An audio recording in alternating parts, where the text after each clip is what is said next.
The neurogenic bladder dysfunction can happen for a variety of reasons.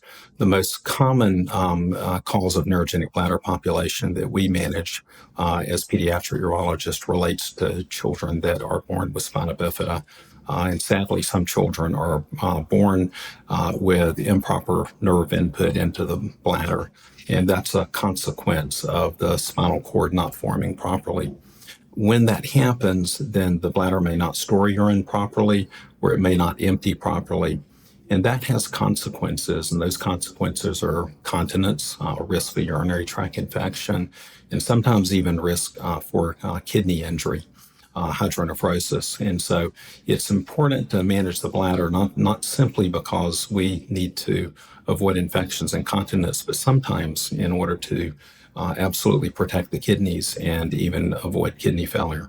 And well, the next steps in managing a patient with neurogenic bladder dysfunction from birth to on are determined over time. And we're there as partners with the parents and with the child to make sure that we are investigating things properly, that we understand the physiology of the bladder, that we understand how the bladder works so that we can maintain a healthy bladder.